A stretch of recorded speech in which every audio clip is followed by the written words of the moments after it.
zanayi. Idan babu kai a raye ya zanayi. Wayo ni idan babu ke a raye ya zanayi. Nima idan babu kai a raye ya zanayi.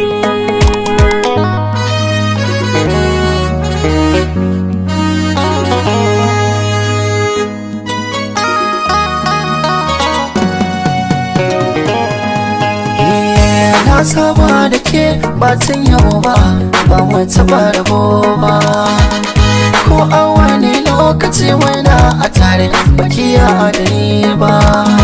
Baki taɓa fushi ba da ni ya so ban yi mantuwa ba. A tare za ku gan mu ko da yaushe, komai a tare za mu yi mu kwashe.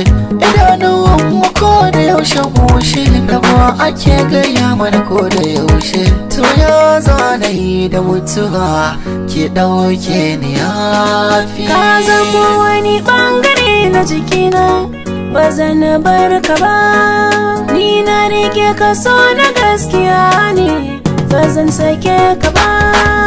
Idanuwa na da buɗe su ba su gane ka ba. Daɗiran nan ba zan ji ba, komai ba zan iya shi ba. Ko barci ba zan yi ba nan in ban gane ka ba. Misali idan baka nan a duniyar nan ba zan more ba. Idan babu ke a raye ya zanayi. Idan babu kai a raye ya zanayi. Mu zauna da ke tsawon lokaci abin na da daɗi, mu bata da ke cikin lokaci abun babu daɗi. Ina tuna da kullum kina raina ina ajin nishaɗi, salon tafiya na yi sakewa na ƙara da faɗi. Kowa yayyabe ki ina nan sai na ba shi kuɗi, gobar san ki ta kama ni ina zana je. Mai za ya raba ni da kai in ba don rashin rabo.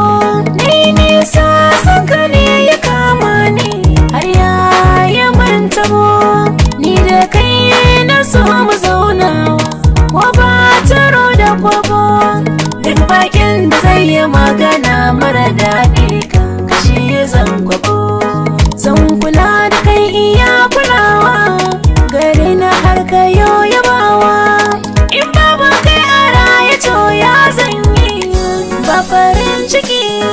Wayo ni idan babu ke a raye ya zanayi.